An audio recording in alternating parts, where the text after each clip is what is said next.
Mastering pacing with point of view. Hello learners! Today, we're diving deep into the realm of creative writing, specifically focusing on the intriguing relationship between point of view and pacing.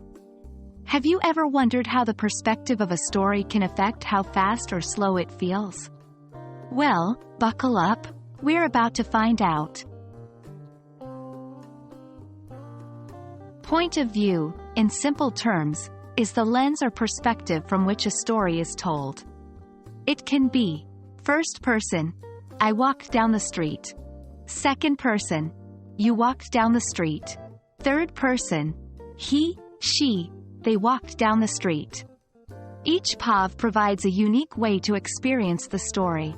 Now, let's explore how these different perspectives can influence pacing. 1.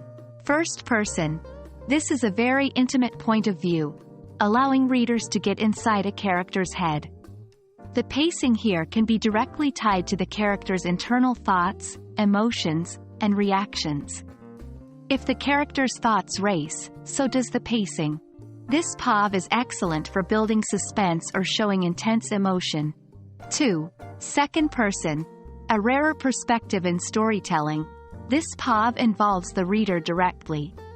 It can make events feel immediate and urgent. Think of it like a choose-your-own-adventure book. Every event feels pressing because you are involved. 3. Third person. This can be flexible when it comes to pacing. Close third person can feel similar to first person, while omniscient third person can offer a broader, slower-paced overview of events. By zooming in and out of characters' heads, the author can control the story's speed. 1. First person. Imagine a chase scene. My heart raced. I could hear their footsteps just behind me. Every second felt like an eternity. Here, the pacing is quick because we're immersed in the protagonist's panic. 2. Second person. You feel the ground under your feet shaking. The noise gets louder and louder. You need to make a choice, and fast.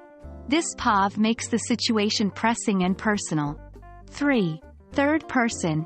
Maria watched the sun set, reflecting on the day's events. Across town, Jake hurriedly packed a bag, his thoughts in turmoil. This gives a broader perspective, allowing for varying paces within the same story. 1. Match the mood. If you want a relaxed scene, a distant third-person POV might work better. For intensity, consider first person. 2. Use internal monologues. Especially in first person, a character's thoughts can be a tool to speed up or slow down pacing. 3.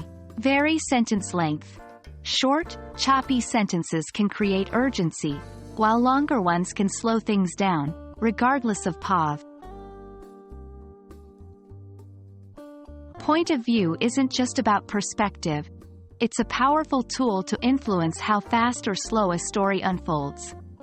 Whether you're an aspiring writer or a keen reader, understanding the interplay between POV and pacing will undoubtedly enrich your literary journey. Thanks for joining us today, and we hope this insight elevates your reading and writing experiences.